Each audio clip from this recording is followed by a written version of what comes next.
Jerome Butler was 38 years old, a master electrician who built his contracting business from nothing, owned his home outright, and had never once given his wife a reason to doubt him.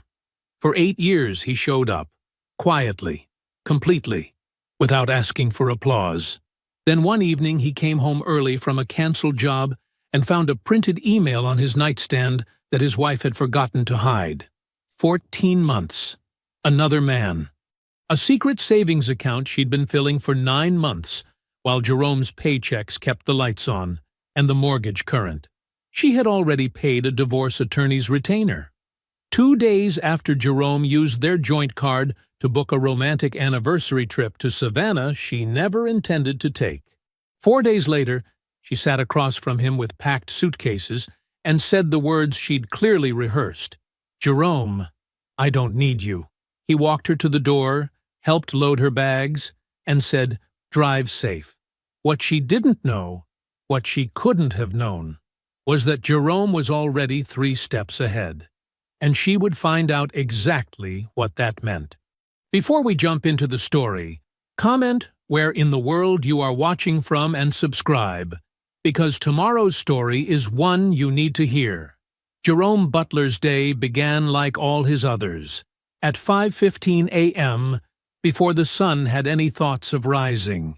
The quiet of pre-dawn settled around him as he moved through his morning routine with practiced efficiency. His work boots barely made a sound on the hardwood floors he'd refinished himself last summer. The same floors Adrienne had said needed warming up. The coffee maker hummed to life, filling the kitchen with its familiar aroma. Jerome settled at the solid oak table, another piece of this home he'd carefully chosen and maintained over their 8 years of marriage. Spread before him were 3 contracts for upcoming jobs, a rewiring project for a local church, a full electrical installation for a new restaurant downtown, and a bid proposal for a commercial development that could take Butler Electric to the next level. His calloused fingers traced the lines of each document as he reviewed the details. Years of working with his hands had taught him the value of thoroughness. Every wire, every connection, every detail mattered. It was how he'd built his business from a one-man operation into a respected name in Atlanta's working-class suburbs. The sound of footsteps on the stairs announced Adrienne's arrival. She appeared in the doorway, already dressed for her marketing job at the real estate firm, her clothes carefully chosen and professional. Jerome looked up, offering a smile that wasn't quite returned. "Morning," she said, moving past him to the coffee maker.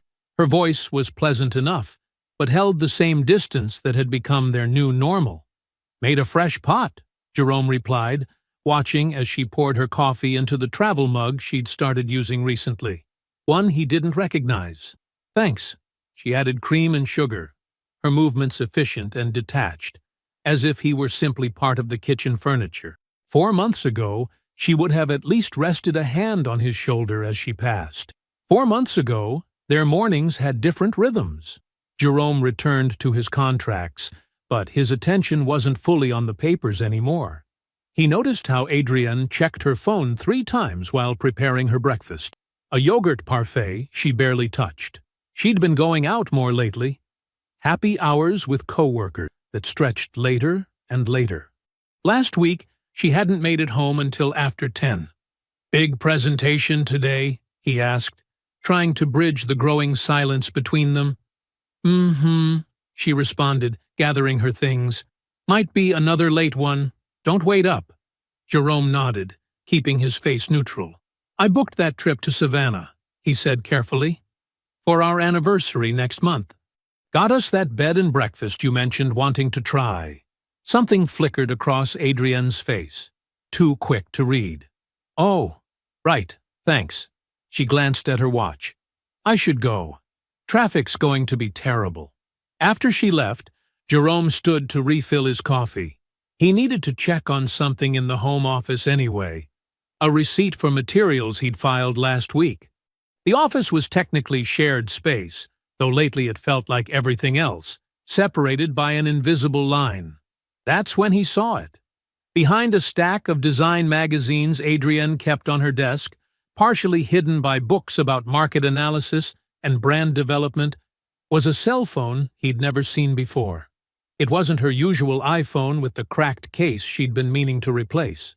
This was newer, slimmer, plugged into a charger that snaked behind the desk. Jerome stood very still, coffee forgotten in his hand. 8 years of marriage had taught him his wife's habits, her belongings, the rhythm of their shared life. This phone was new information. Important information. He didn't touch it, didn't move the books, didn't even step closer to see the brand or model. Instead, he retrieved the receipt he'd come for and returned to the kitchen, his movements as measured as they'd been when he woke up. Settling back at the table, Jerome stared out the kitchen window at their backyard. The deck he'd built 3 summers ago needed staining again. The flower beds he'd installed when they first moved in were starting to show early spring growth. Everything in view was something he'd built, maintained, or improved with his own hands. The morning light was growing stronger now, casting long shadows across the yard. Jerome sat perfectly still, his coffee cooling beside the contracts that still needed his attention. His face remained calm, but something had shifted in his dark eyes, a new awareness, not yet fully formed but impossible to ignore. He picked up his pen and returned to the contracts. He had a 12-hour day ahead of him. There were crews to manage, materials to order, clients to meet. The work, as always, would be done right. The sudden permit delay wasn't something Jerome had planned for, but 18 years in contracting had taught him that some things were beyond control. He pulled into his driveway at 2:47 p.m., hours before his usual return time. Adrienne's silver Lexus, the one she'd insisted on leasing last year, was nowhere in sight. The house felt different in the middle of the afternoon, quieter. The sunlight streaming through the windows he'd replaced himself cast unfamiliar shadows across the hardwood floors. Jerome moved through the rooms with the steady pace that defined everything he did, his work boots making soft thuds against the floor. In the kitchen, a coffee mug sat unwashed in the sink. Not his. He never left dishes. A half-eaten yogurt container beside it. The spoon still inside. Little signs of Adrienne's rushed morning departure. The kind of details he'd started noticing more lately. He headed upstairs to change out of his work clothes, his mind already on the estimates he could get ahead on with this unexpected free time. The bedroom door was partially open, afternoon light spilling across their queen-size bed. Another piece of furniture they'd chosen together, back when together meant something different. As he shrugged off his heavy work jacket, something caught his eye on Adrienne's nightstand. Beneath the novel she'd been reading for the past 3 weeks, he hadn't seen her turn a single page, was a partially concealed piece of paper. The corner peeking out had what looked like a corporate letterhead.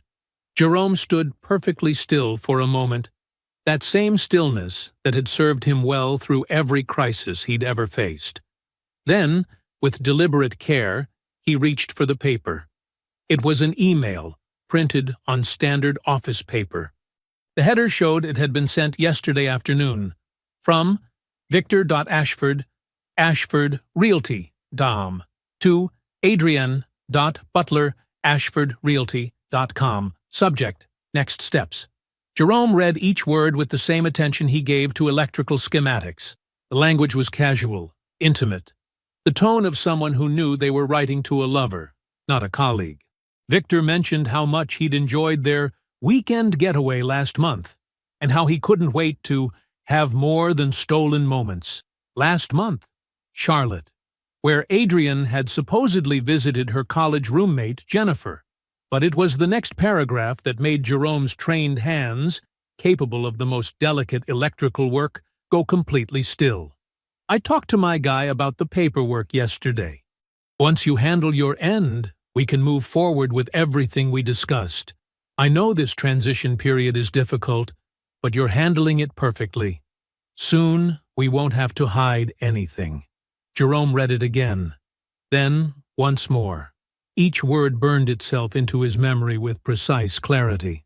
With the same careful movements he used when handling live wires, he folded the email into perfect thirds and slipped it into his work jacket pocket.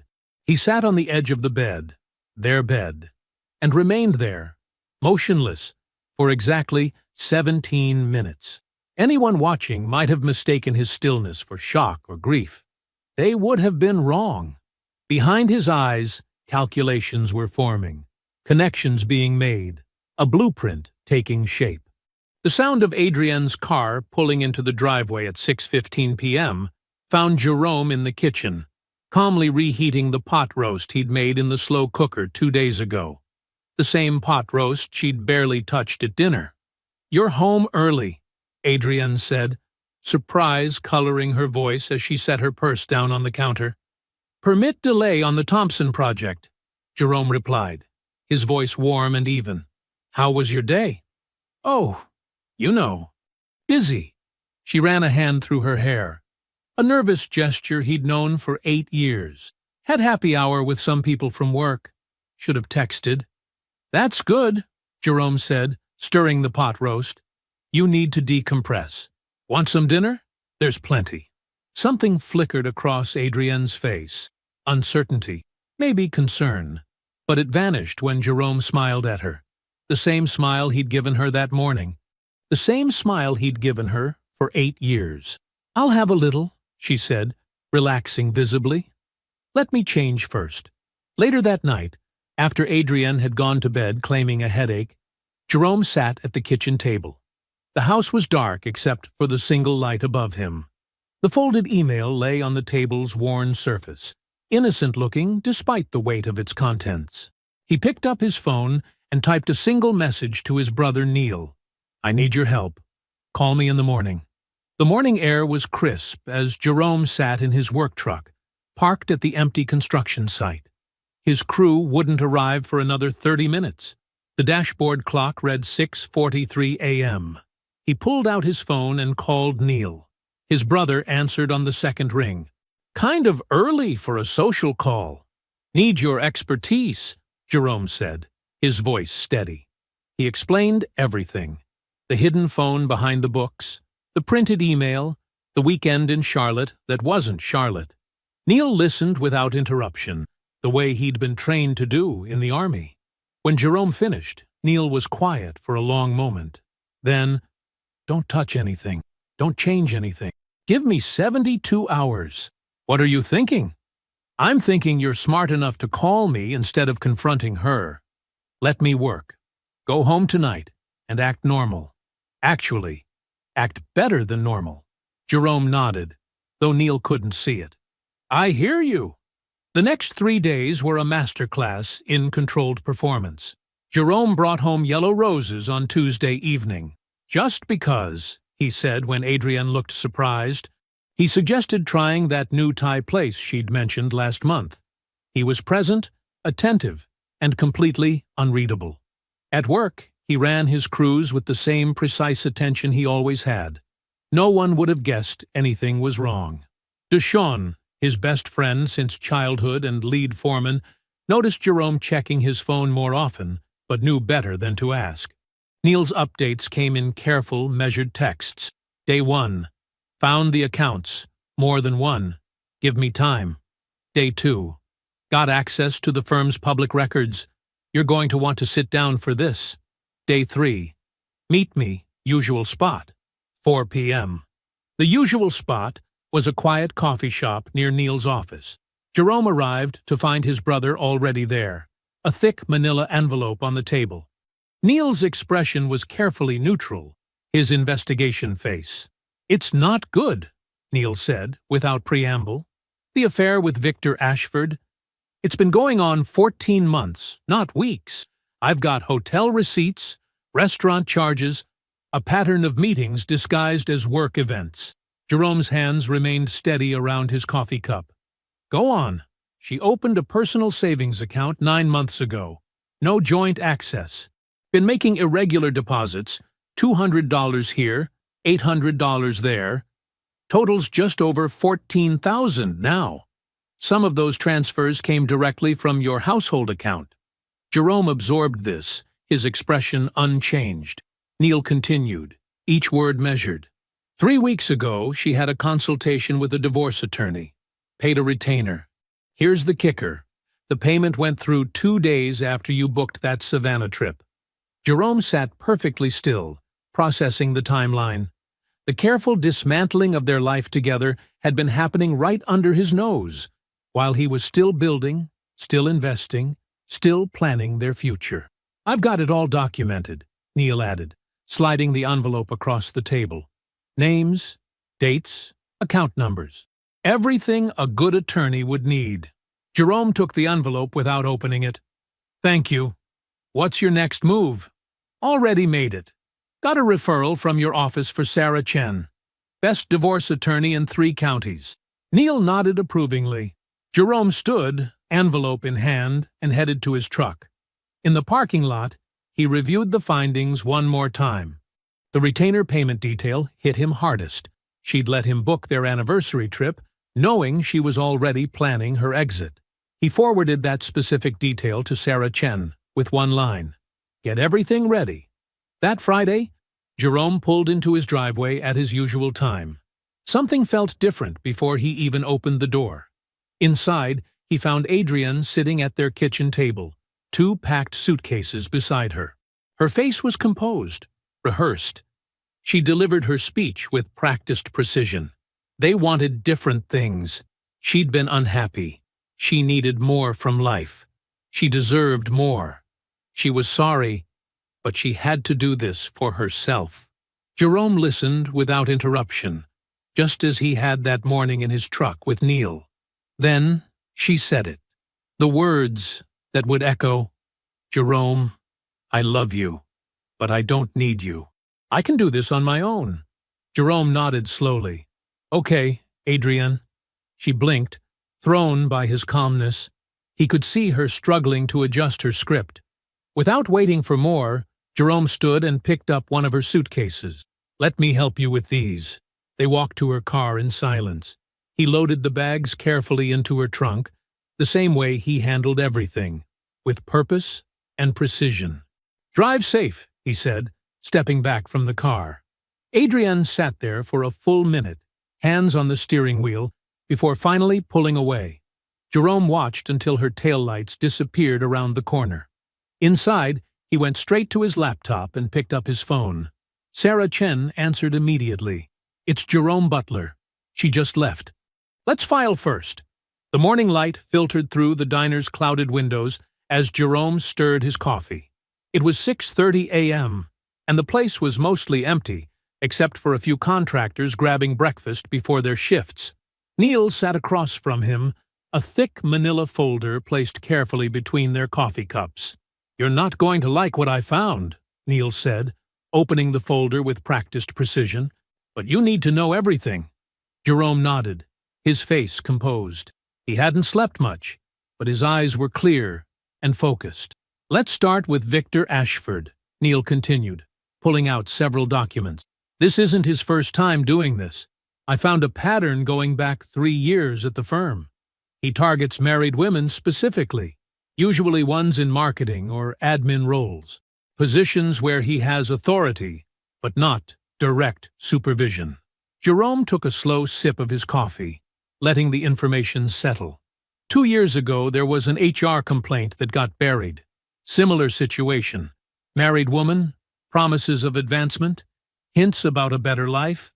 The complaint disappeared, but the woman transferred to another office suddenly. 3 months later, same pattern with someone else. Neil laid out printed emails and meeting records, carefully redacted, but clear enough. He's not in love with Adrienne, Jerome. He's managing her. It's a strategy he's perfected. Show interest, hint at opportunities, create distance between the target and their spouse.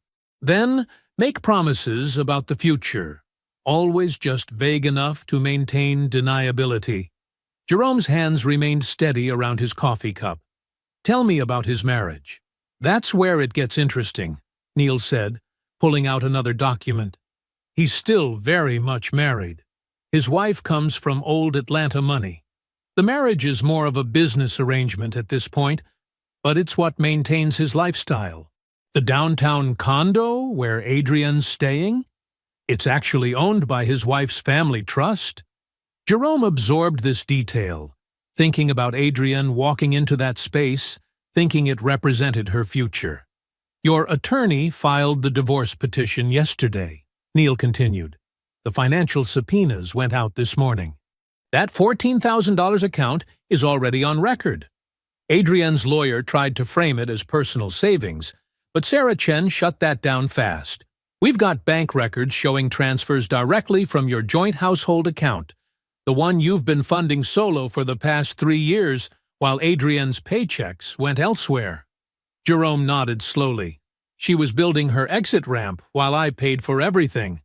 Exactly, Neil confirmed. This wasn't just unhappiness, Jerome.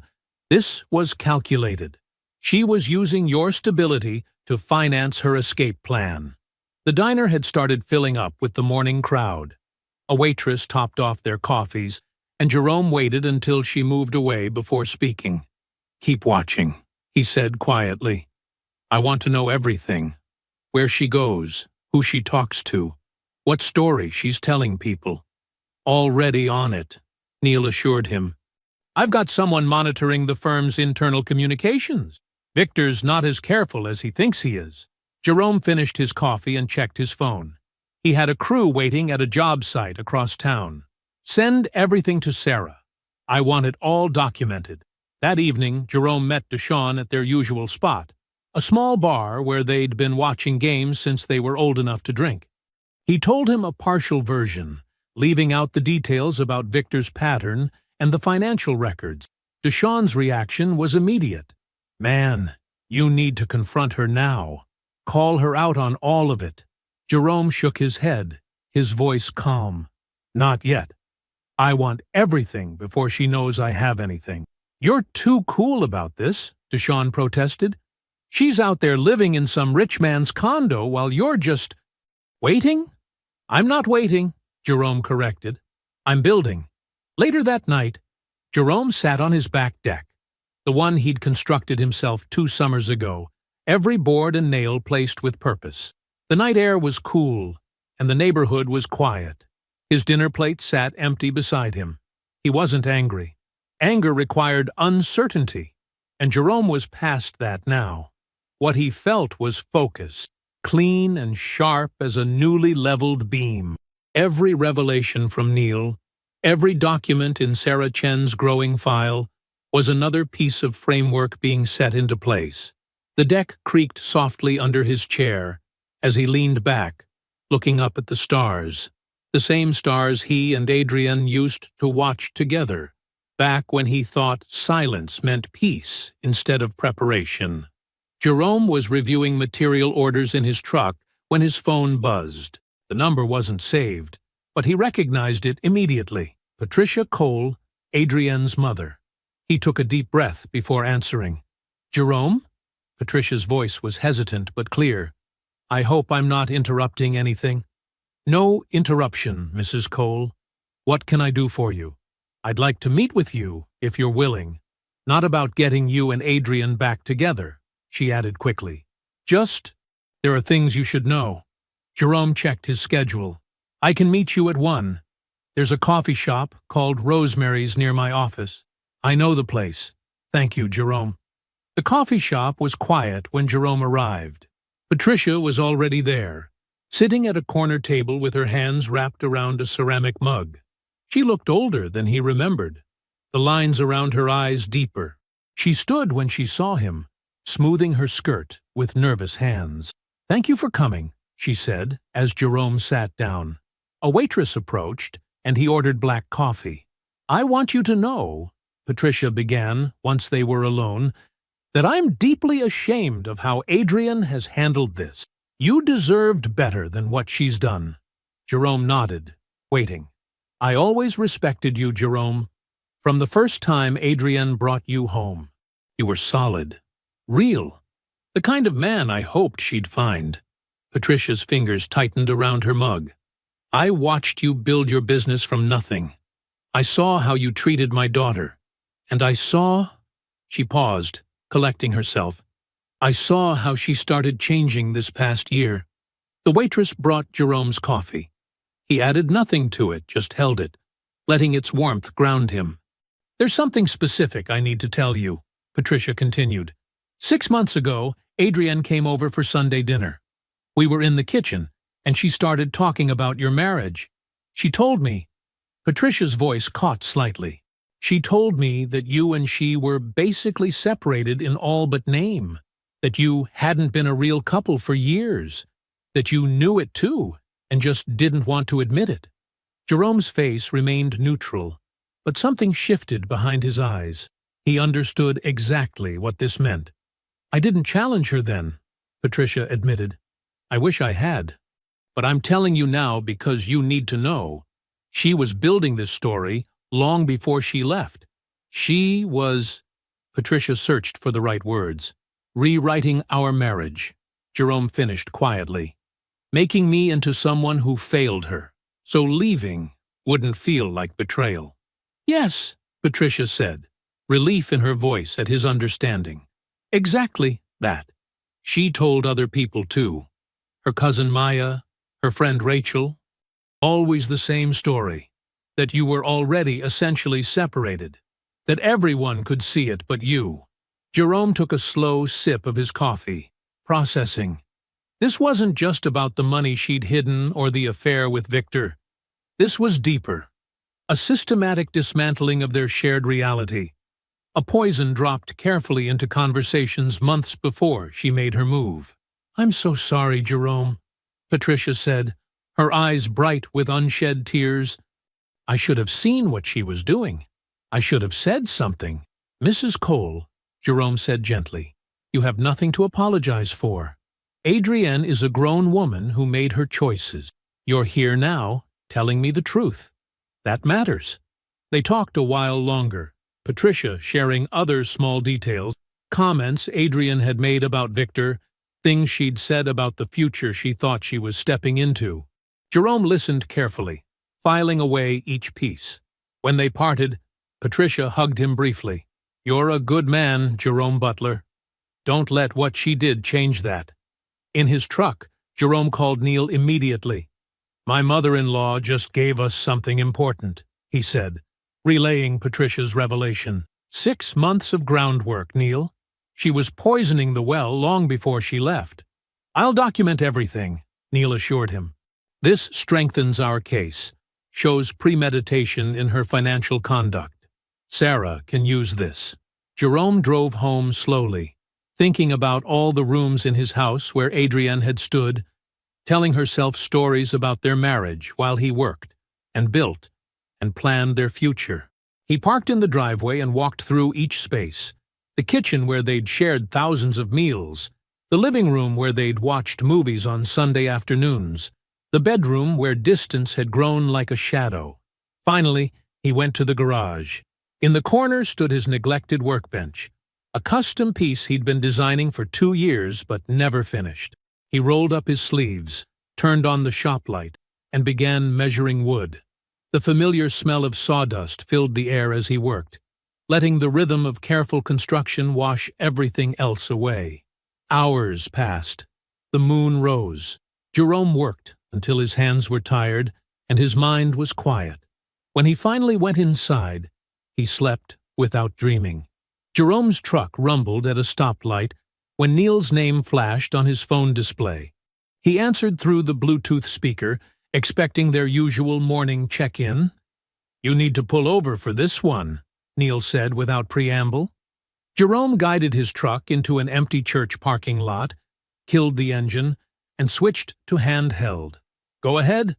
Victor Ashford's house of cards just collapsed. Neil's voice had the precise tone he used when delivering confirmed intelligence. His wife, Sandra, filed for divorce yesterday morning. "But that's just the beginning."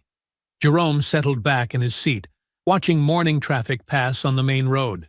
"Tell me." Sandra's attorney is aggressive, high-powered family law specialist who specializes in hidden asset cases. They've already filed for emergency injunctive relief to freeze accounts. During initial discovery, they found something interesting. A secondary LLC Victor's been using to redirect firm commissions. We're talking serious money, Jerome. Off-books transactions dating back 3 years. How much? North of 7 figures. But here's where it gets better.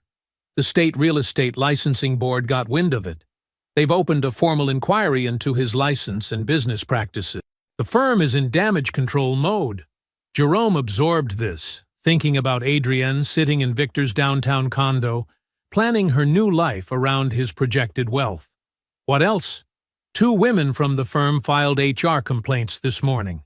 Neither one is Adrienne, Neil added quickly. Similar pattern.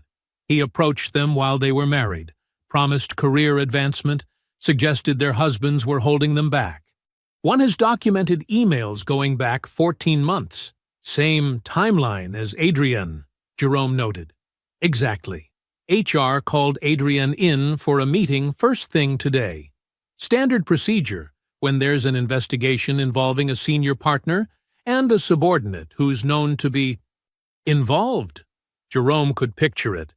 Adrienne, in her carefully chosen office wear, sitting across from HR representatives who suddenly viewed her not as an ambitious professional, but as a liability to be managed.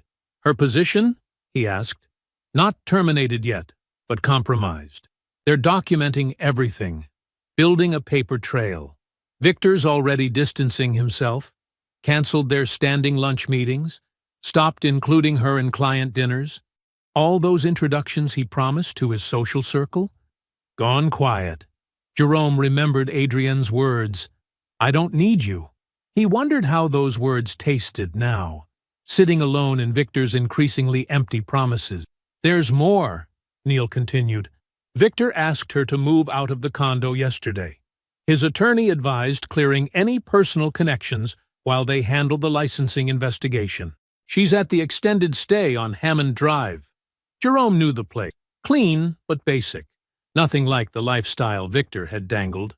How's she paying for it? Credit cards, from what I can see. Her salary won't cover it long term. Speaking of financial matters, Neil's tone shifted. How'd the Decatur bid meeting go? For the first time that morning, Jerome smiled slightly. Final walkthrough is Thursday. Contracts ready for signatures. The mixed-use development? Jerome, that's a 7-figure job. 8, Jerome corrected quietly. Full electrical design build for all 3 buildings, plus infrastructure. I've been working on that bid package for 4 months. While she thought you were just running service calls, Neil said with satisfaction, Butler Electric's about to level up. Need to hire 2 more journeymen just to handle the base load, Jerome confirmed. Looking at an office manager, too. Can't run everything from my truck anymore. They talked logistics for a few more minutes before ending the call. Jerome sat in the church parking lot, watching the morning sun climb higher. He thought about Adrienne in her hotel room, watching her carefully constructed future dissolve. He thought about Victor, facing investigations that would strip away his professional armor. He thought about his own quiet work, the hours reviewing plans, refining numbers, building relationships with developers who respected competence over flash. The following afternoon, Jerome sat at his newly installed office desk, real cherry wood, selected and paid for with the same care he brought to everything.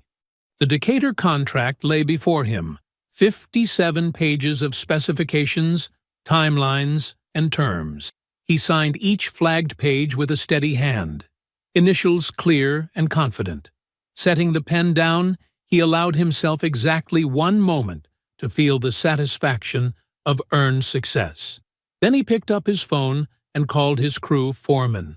They had work to schedule, teams to organize, and a future to build. Unlike the one Adrienne chased, this one was founded on something real. Jerome sat across from his attorney, Richard Martinez, in the well-appointed downtown office. Between them, spread across the polished conference table, lay the complete case file, 3 months of meticulous documentation organized in crisp blue folders.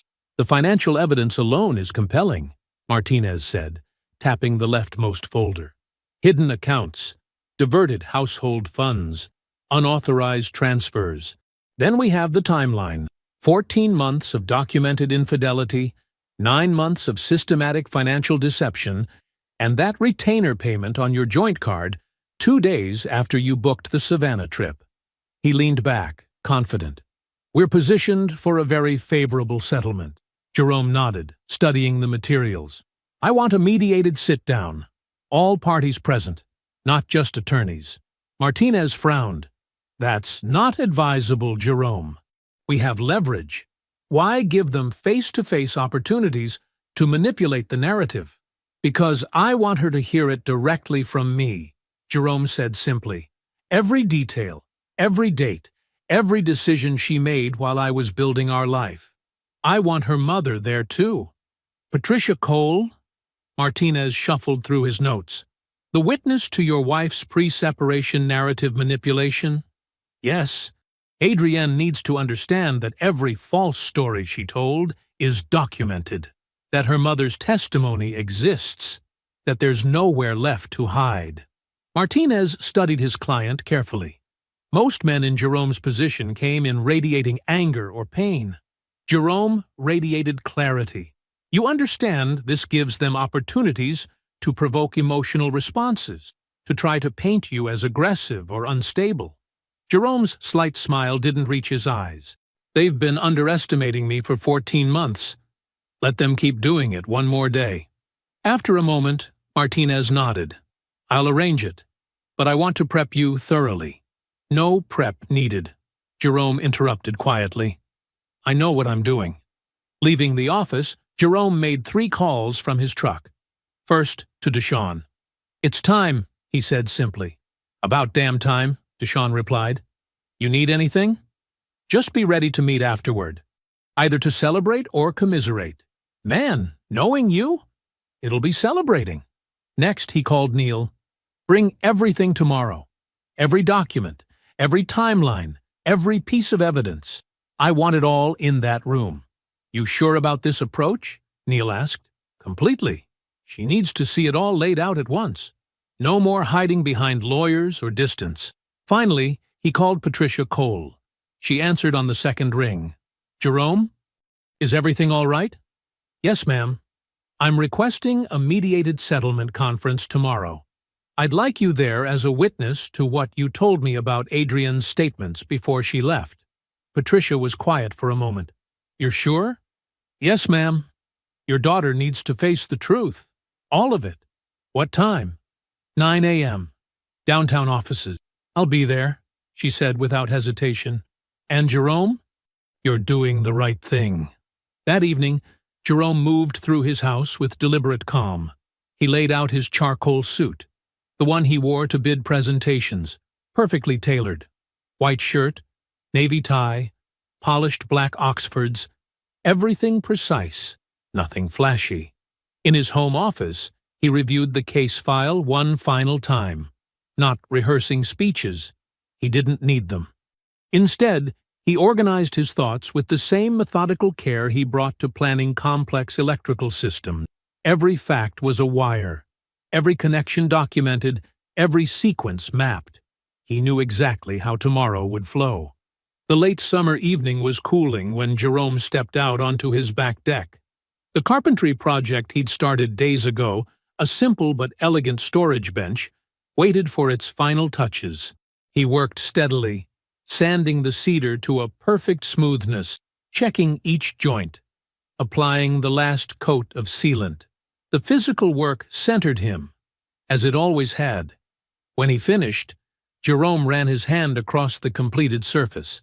Like everything he built, it was exactly what it was supposed to be. Solid, functional, made to last. No shortcuts, no compromises, no pretense. Just honest work, done right. He cleaned his tools, stored them properly, and swept the deck clean.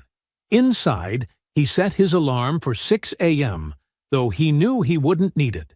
His body had woken before dawn for so many years, it was simply natural now. In the quiet of his bedroom, Jerome folded his reading glasses and set them beside the novel he'd been working through. A history of electrical innovation in America. Tomorrow would settle everything, but tonight was for rest. The downtown mediation office occupied the 15th floor of a glass and steel high-rise. Jerome arrived 30 minutes early, parking his truck in the validated structure and taking the elevator up with unhurried confidence. His charcoal suit fit perfectly. He'd had it tailored last year for client presentations. The white shirt was crisp, the navy tie precisely knotted, his black Oxfords gleaming. The receptionist directed him to conference room C. Jerome thanked her and stepped inside. The room was well appointed but neutral. A long mahogany table, comfortable chairs, water service on a side credenza, city views through tinted windows. He poured himself water, set his briefcase beside his chair, and sat quietly, without reaching for his phone. Patricia Cole arrived next, dressed conservatively in a navy pantsuit. She nodded to Jerome and took a seat 2 chairs down. They didn't speak. Nothing needed to be said. Neil arrived shortly after, carrying a leather portfolio thick with documents. He set up efficiently at Jerome's right hand, laying out key files in precise order. Martinez, Jerome's attorney, arrived 10 minutes before the scheduled start. He reviewed the document arrangement with approval, then briefed the mediator who would be facilitating. The mediator, a silver-haired woman named Judge Chen, took her position at the head of the table. At precisely 9 o'clock, Adrienne entered with her attorney, Robert Klein. She wore a cream-colored blazer over a black dress, her makeup perfect, her posture rehearsed. Then she saw Patricia. The slight falter in her step was visible only to those who knew to watch for it. She hadn't expected her mother here. "Mom!" Adrienne's voice carried a note of betrayal. "What are you doing here?" "Mrs. Cole is present at Mr. Butler's request," Martinez stated formally, "as a material witness to certain relevant conversations." Adrienne's jaw tightened. She took her seat across from Jerome, not meeting his eyes. Klein arranged his materials, projecting confidence he likely didn't feel given the thickness of Neil's portfolio. "Let's begin," Judge Chen said. "Mr. Klein, please present your client's position." Klein launched into their prepared opening. Reasonable division of marital assets, spousal support given Adrienne's career sacrifices during the marriage, either sale of the house or Jerome buying out Adrienne's equity stake. His tone suggested this was all very standard, very reasonable. Martinez let him finish completely. Then he opened the first blue folder. "Your Honor, we'll be presenting documented evidence of systematic financial deception during the marriage, including unauthorized diversion of marital funds and deliberate misrepresentation of the marital status to multiple parties. We'll begin with Exhibit A, 14 months of documented communication between Mrs. Butler and Victor Ashford, demonstrating an ongoing extramarital relationship that predates her separation by more than a year." Adrienne's hands tightened on her armrests as Martinez methodically laid out the timeline. The secret phone records, the hotel receipts, the Charlotte weekend that wasn't Charlotte. Neil had been thorough. Exhibit B, bank records showing a concealed personal savings account containing $14,000 in diverted marital funds, opened 9 months before separation without Mr. Butler's knowledge or consent. Klein tried to interject. Judge Chen silenced him with a raised hand, studying the documentation. And, finally, Exhibit C, proof that Mrs. Butler paid a $5,000 retainer to divorce counsel on September 15th using the couple's joint credit card. This was 2 days after Mr. Butler paid $2,800 for their anniversary trip to Savannah. Also documented here, using the same card. The room was very quiet. Adrienne's perfect makeup couldn't hide her pallor. Then Jerome spoke. His voice was steady, neither loud nor soft. "I'd like to address my wife directly, if the mediator permits." Judge Chen nodded. Jerome turned to face Adrienne fully. "For 14 months, you maintained a relationship with another man while I maintained our home. For 9 months, You diverted our household funds while I paid our bills. You told your mother, and others, that we were basically separated while I booked our anniversary trip. You paid a divorce attorney with our joint card 2 days after I paid for Savannah. He paused, letting each fact land with quiet weight. You constructed a story where I was failing you, where I knew it too, but wouldn't admit it. You told that story while I built our deck, while I refinished our floors, while I funded the life you were secretly planning to leave. Adrienne's eyes filled with tears. They spilled over, tracking mascara down her cheeks. "Mom," she whispered, turning to Patricia. "How could you tell him?" "Because it was true," Patricia said simply, "and because he deserved to know." Klein tried again to redirect. "Your Honor, this emotional manipulation—" "Objection noted," Martinez cut in. "Now let's discuss our terms." Jerome laid them out precisely. Sole ownership of the house, full protection of his business assets, return of the diverted marital funds, and a clean dissolution with no spousal support. His voice remained level, as if discussing an electrical bid. Klein leaned close to Adrienne, speaking urgently. Jerome knew what he was saying. If they didn't accept, every document would become public record in a contested trial. Every timeline, every receipt, every lie. The divorce decree arrived on a Tuesday morning, delivered by courier to Jerome's office. The manila envelope felt lighter than the weight of its contents should suggest. He opened it carefully, reviewed each page once with the same attention he gave electrical blueprints, then placed it in his briefcase to file at home later. That same afternoon, Adrienne received a different kind of envelope. The corporate restructuring memo announced immediate organizational changes in response to recent leadership transition. Careful corporate language for Victor Ashford's spectacular fall. Her position was being eliminated. She was offered a lateral transfer to their Covington satellite office, 40 minutes outside Atlanta, at a 20% reduced salary. The HR director delivered this news with practiced neutrality. "We need your decision by Friday," she said, sliding the transfer paperwork across the desk. Adrienne stared at the salary figure, mentally calculating rent possibilities in Covington. The number wouldn't support anything close to her extended stay hotel. She signed the papers without negotiating. Victor's implosion continued with mechanical precision. The State Real Estate Licensing Board concluded their investigation and formally suspended his license for 12 months, citing ethical violations and financial impropriety. His firm issued a press release announcing their mutual separation from Victor, emphasizing their commitment to professional conduct and regulatory compliance. His wife's divorce attorney proved ruthlessly effective. She successfully argued that Victor's undisclosed LLC and concealed commission structure constituted deliberate financial deception during the marriage. The judge agreed. The settlement stripped Victor of multiple properties, including the downtown condo where Adrienne had briefly lived. He was left with a fraction of his apparent wealth. The leverage that had sustained his carefully constructed image collapsed like a house of cards. Adrienne found a one-bedroom apartment in Covington, in a tired complex with a cracked tennis court and a pool that hadn't been opened in 2 seasons. The rent consumed nearly half her reduced salary. She boxed up her designer clothes, bought during the Victor months, and stored them in her mother's garage. They belonged to a life that no longer existed. The social circles Victor had promised access to closed ranks immediately. The dinner invitations stopped. The charity board consideration evaporated.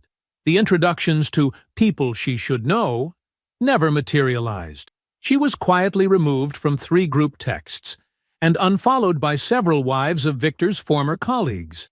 Patricia called Jerome on a Sunday morning, about a week after Adrienne's move to Covington. The conversation was brief, but warm. "I wanted to thank you," she said, "for handling everything the way you did." "Nothing to thank me for," Jerome replied. "You did the right thing, too." "I hope you find peace in all this," Patricia said softly. Jerome looked out his kitchen window at the garden bed he'd just finished building. "I already have it," he said. They ended the call with genuine goodwill. That evening, Gloria hosted dinner at her house. Nothing fancy, just family and real friends. Jerome manned the grill, seasoning chicken and vegetables with the unhurried confidence of a man who knew exactly what he was doing. Neil nursed a single beer, talking shop with Deshawn about a security system upgrade for Butler Electric's new office space. Gloria moved through her kitchen with quiet efficiency, batting away offers of help with a wave of her wooden spoon.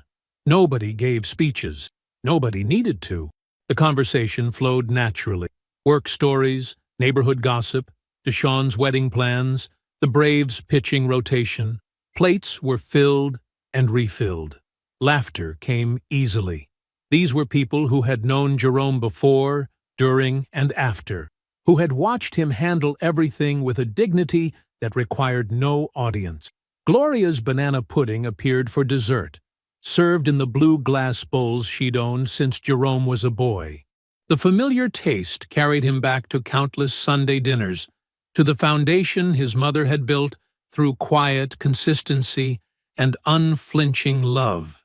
As the evening wound down, Jerome hugged his mother goodbye. She held him a moment longer than usual, saying nothing. She didn't need to. Her pride in the man he'd proven to be, again, was evident in her eyes. The night air was soft as Jerome drove home, windows down, Atlanta's lights painting the sky in distant orange. He turned onto his street, the familiar curve of it settling something in his chest. The house came into view. His house, fully and finally his. The new garden bed was a darker shadow against the lawn. The navy blue front door he'd repainted gleamed under the porch light he'd wired himself. He pulled into the driveway and sat for a moment, engine off, looking at the home he'd built and kept. Through everything, he had remained exactly who he was. That was its own victory. The morning sun hadn't yet cleared the horizon when Jerome's eyes opened at 5:15 a.m. 14 months had passed since the divorce was finalized, but his internal clock remained as precise as ever. He moved through his morning routine with practiced efficiency. Fresh clothes laid out, coffee measured exactly, the quiet house holding the rhythm of his footsteps. The Stonecrest neighborhood was still sleeping as Jerome carried his coffee onto the back deck. The wooden boards beneath his feet were solid. He'd replaced 3 of them last weekend, not because they were failing, but because he believed in maintaining things before they broke. The morning air carried the scent of his neighbor's jasmine and the distant sound of early commuter traffic. Butler Electric's growth had exceeded even his careful projections. The Decatur mixed-use development, completed 2 months ahead of schedule and $50,000 under budget, had opened doors Jerome knew were there, but had waited patiently to walk through. 2 major referrals followed, a retail complex renovation and a medical office building that required specialized electrical systems. Both clients specifically requested Butler Electric based on the Decatur project's reputation. Jerome sipped his coffee, watching a cardinal land on the raised garden bed he'd built in the spring. The tomatoes were coming in strong, and the herbs Felicia had suggested were thriving. He smiled, thinking about her practical approach. She'd researched companion planting and drawn him a diagram, the same methodical attention she brought to her high school chemistry lessons. Inside his office, the morning's priorities waited in neat stacks. The school district bid documents required final review before submission, the largest potential contract in Butler Electric's history. The scope would require adding 2 journeyman electricians to the crew and finally hiring the full-time office manager he'd been considering. Growth, but controlled growth, built on foundation, not leverage. The house around him had transformed quietly but completely over the past year. The navy blue front door made the brick exterior pop exactly as he'd envisioned. The garage workspace gleamed with completed projects, including the custom storage system he'd designed and installed over several weekends. Every corner reflected intentional care, The kind that came from knowing exactly what you wanted and being patient enough to build it right. Felicia understood that patience. They'd met through Deshawn's wife. They taught at the same school, but neither had rushed into anything. Their first date was coffee that stretched into lunch because the conversation flowed easily. She asked thoughtful questions about electrical work, genuinely curious about the engineering aspects. He found himself drawing diagrams on napkins, explaining load calculations, and she followed every detail. Their relationship developed with the same careful attention. Dinner dates became weekend projects, became comfortable routines. She had her own life, her own passion for teaching, and her own definition of success that had nothing to do with status or appearance. When she laughed, it was genuine. When she spoke, it was direct. Everything about her felt like truth. Deshawn's spring wedding had been a celebration of that kind of truth. Jerome stood beside his oldest friend as best man, watching him marry a woman who loved him exactly as he was. When it came time for the toast, Jerome spoke from that same place of authenticity. Showing up for someone, he'd said, looking at the newlyweds, means seeing them completely and choosing them daily. It means building something real together, brick by brick, day by day. It means understanding that love isn't a feeling you fall into. It's a commitment you rise to every morning with your whole heart. The reception hall had gone quiet. Deshawn had hugged him hard enough to crack ribs. Adrienne crossed Jerome's mind occasionally, but without rancor. She was a closed chapter in a book he'd finished reading. He heard through business circles that she was still at the Covington office, still in the same apartment complex. The life she'd imagined with Victor had evaporated like morning dew, leaving behind only what was real. He wished her neither harm nor particular happiness. She simply was not part of his story anymore. The envelope in his mailbox that morning had no return address, but he recognized Patricia Cole's distinctive handwriting immediately. Inside was a simple white card containing 4 words: "You deserved better. P." Jerome read it once, appreciating its simple honesty. He tucked it carefully into his wallet, not as a reminder of what was lost, but as recognition of his own worth, something he'd never actually misplaced.